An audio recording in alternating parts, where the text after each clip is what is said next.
est 19 h, bonsoir à tous et merci de nous suivre. Se rencontrer pour mieux se connaître, un passeport pour la cohésion sociale et un Burkina de paix. À Tinakov, dans le Sahel, population haute et réfugiés se parlent autour de la question de la cohabitation sans heurts. Les détails à suivre dans cette édition. Une information qui a créé la polémique et entraîné l'arrêt des travaux sur le site de l'université de Dédougou. Les informations faisant état de l'octroi de 1000 km² au lieu de 100 hectares pour la construction de l'infrastructure sont tout simplement erronées. Les autorités régionales de la boucle du Mouhoun rencontrent les populations de Souris pour lever le malentendu.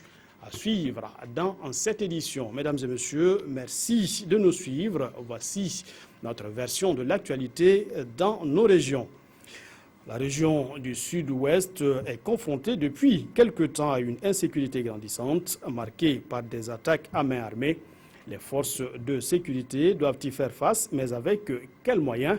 Eh bien, le directeur général de la police nationale a effectué une tournée dans la région pour rencontrer les policiers qui se battent comme ils peuvent contre les délinquants, encourager les agents et leur faire part d'un message du ministre en charge de la sécurité ont constitué les moments forts de cette visite que l'on voit avec Adamou Sebogo et Christophe Feda.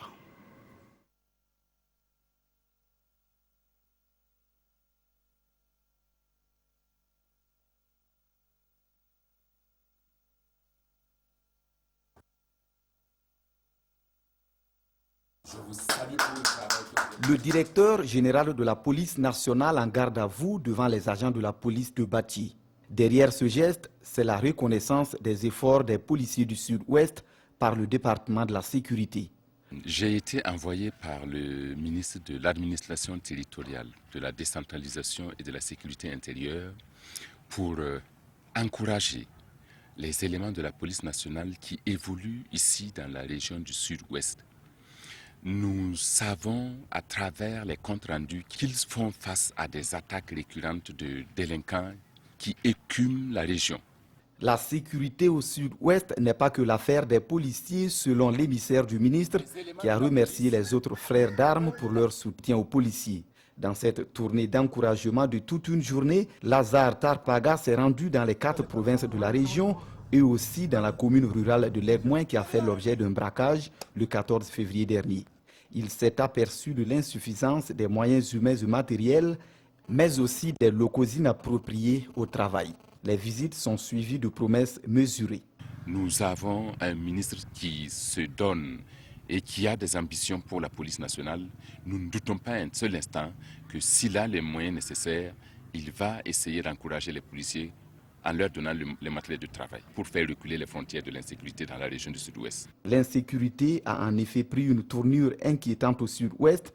4 braquages ont été enregistrés cette année, faisant un mort et un blessé. Le DG a d'ailleurs honoré la mémoire de Yacouba Tou, précédemment directeur provincial de la police du Noumiel, décédé le 29 mars 2015 dans une attaque de son cortège par des braqueurs. Des problèmes de sécurité qui pourraient trouver solution avec une meilleure collaboration des populations. Au Sahel, cela pourrait passer par une cohésion sociale renforcée entre autochtones et réfugiés. À Tinakov, l'exercice est mené par le Conseil danois des réfugiés. À son actif, une rencontre d'échange entre communautés hautes et réfugiés. Se connaître pour mieux vivre ensemble, est-on tenté de dire. Voyons tout cela avec Bourema Kane et Joseph Bambara. Les différentes incursions meurtrières d'assaillants venus du Mali, notamment celle du 15 janvier dernier, à Inabao, village de la commune de Tinakov, mettent à mal la cohésion sociale entre les populations hautes et les réfugiés maliens qui vivent dans cette commune. C'est afin de renforcer la cohésion sociale entre ces communautés, mais aussi améliorer la collaboration entre les populations et les forces de défense et de sécurité que le Conseil danois pour les réfugiés, en collaboration avec ses partenaires, a organisé cette rencontre. Elle s'inscrit dans le cadre du projet transfrontalier Burkina-Mali. D'accord, il faut une très bonne collaboration et qu'elle soit franche. Et que, deuxièmement aussi, que les forces de l'ordre puissent rassurer cette population qu'elle ne court pas de risques en tant que telle en collaborant avec les forces de l'ordre. Les participants à cette rencontre salue le bien fondé d'une telle initiative. Ça me permet en tout cas d'échanger avec les uns et les autres. Et surtout cette question en tout cas pour parler de la paix. Parce que entre communautés, c'est toujours mieux d'échanger parce que on reçoit des uns et on transmet aussi à certains messages aussi. Cette rencontre d'échange entre les populations hôtes et les réfugiés maliens permettra sans doute, par une meilleure communication, d'éviter les malentendus et prévenir d'éventuelles attaques contre les forces de défense et de sécurité. Le quiproquo est en passe d'être levé. Non, le site qui abritera l'université de Dédougou ne fait pas 1000 km² mais bien 100 hectares. Des informations avaient circulé dans le village de Souris qui accueille l'infrastructure, faisant croire le contraire et conduisant même les populations à exiger l'arrêt des travaux sur le chantier. Une délégation régionale est allée rétablir la vérité auprès de ses habitants. Pour la reprise du chantier, Yves Romba, Karim Ouedraogo et Nayalagdopol Savadogo. Lever les malentendus concernant l'octroi du site de la nouvelle université de Dédougou suite à des informations erronées et consolider les rapports entre les différents acteurs, à savoir la population de Souris, la communauté universitaire et les autorités administratives, ce sont entre autres les raisons de cette rencontre. Une rencontre de sensibilisation voulue par la communauté universitaire et les autorités régionales pour permettre l'exécution des chantiers en toute quiétude. La délimitation du site qui nous avait été, ou de la superficie qui nous avait été accordée, avait été fait un peu de façon chaotique. Et cette fois-ci, nous sommes réunis pour que le chef de Souris nous confirme l'espace qu'il nous confie, l'espace qu'il nous donne pour la construction de l'université, à savoir 100 hectares. Initialement, il y avait une superficie de 1000 hectares qui avait été donnée. Cette fois-ci, elle a été revue vraiment à la baisse. Ça fait 100 hectares,2. On a fait les levées, on a fait les photographies. Il appartient donc maintenant à l'université de Dédougou de travailler pour avoir les documents cadastraux. La population du village de Souris où se trouve le site de la nouvelle université de Dédougou s'est dite satisfaite après cette rencontre. Elle promet accompagner l'exécution des chantiers pour l'avenir de leur descendance. L'information avant c'était faux. Quand les autorités sont venues, nous on a cherché en tout cas pour des places pour eux.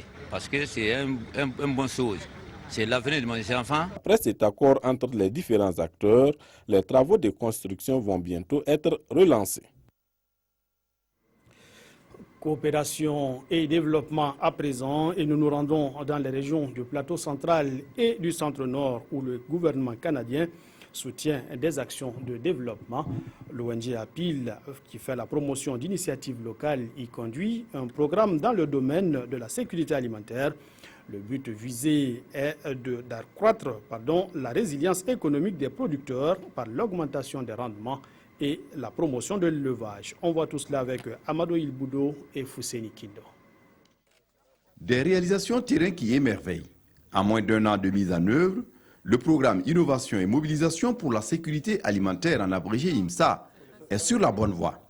Celle d'augmenter la sécurité alimentaire et la croissance économique des populations de 5 départements du centre-nord et du nord du Burkina.